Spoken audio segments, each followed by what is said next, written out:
দীপু দাস, বাংলাদেশ 2025।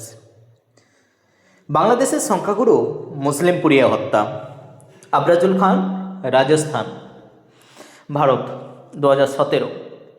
ভারতবর্ষে সংখ্যাগুরু হিন্দু পুড়িয়ে হত্যা। আগলাক, দাদরি, ভারত 2015। গ্রাহাম স্টেইনস ও তার 2 শিশু সন্তান, উড়িষ্যা, ভারত 1999।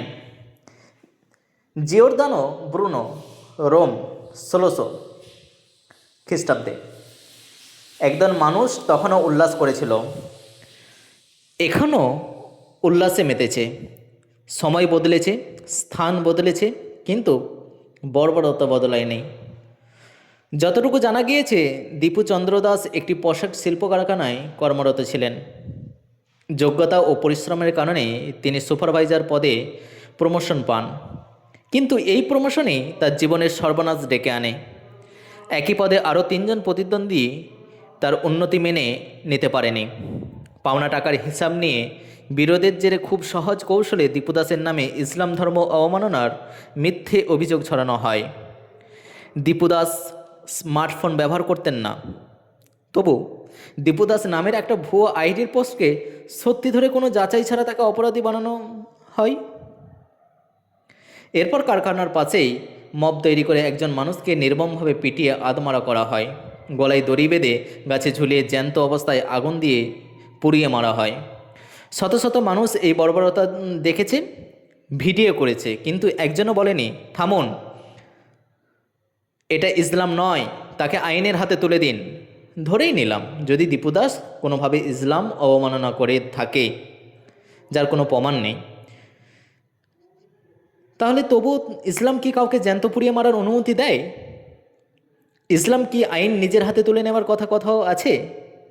ইসলামে একমাত্র কাজী রাষ্ট্রপ্রধান বিচারক, তিনি এর বিচার করবেন। ইসলাম কি মব জাস্টিস সমর্থন করে? তাহলে প্রশ্ন থেকে যায়, দীপু দাস বেশি ইসলামের অবমাননা করেছে, নাকি যারা এই নৃশংসতায় উল্লাস করেছে তারা? দীপু দাস আজ নেই, কিন্তু তার মা বাবা, বিধবা স্ত্রী ও অবুঝ সন্তানের কান্না আল্লাহর দরবারে পৌঁছে গেছে। আল্লাহ ছাড় দেন, কিন্তু ছেড়ে দেন না।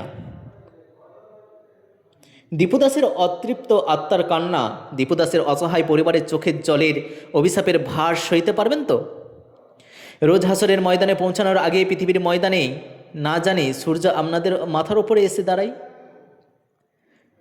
দীপু দাসের নিরীহ বাবা মা, সদ্য বিধবা স্ত্রী আর পিতৃহারা অবুঝ সন্তানের আর্তনাদ কিন্তু ঠিক ঠিক আল্লাহর দরবারে পৌঁছে গেছে।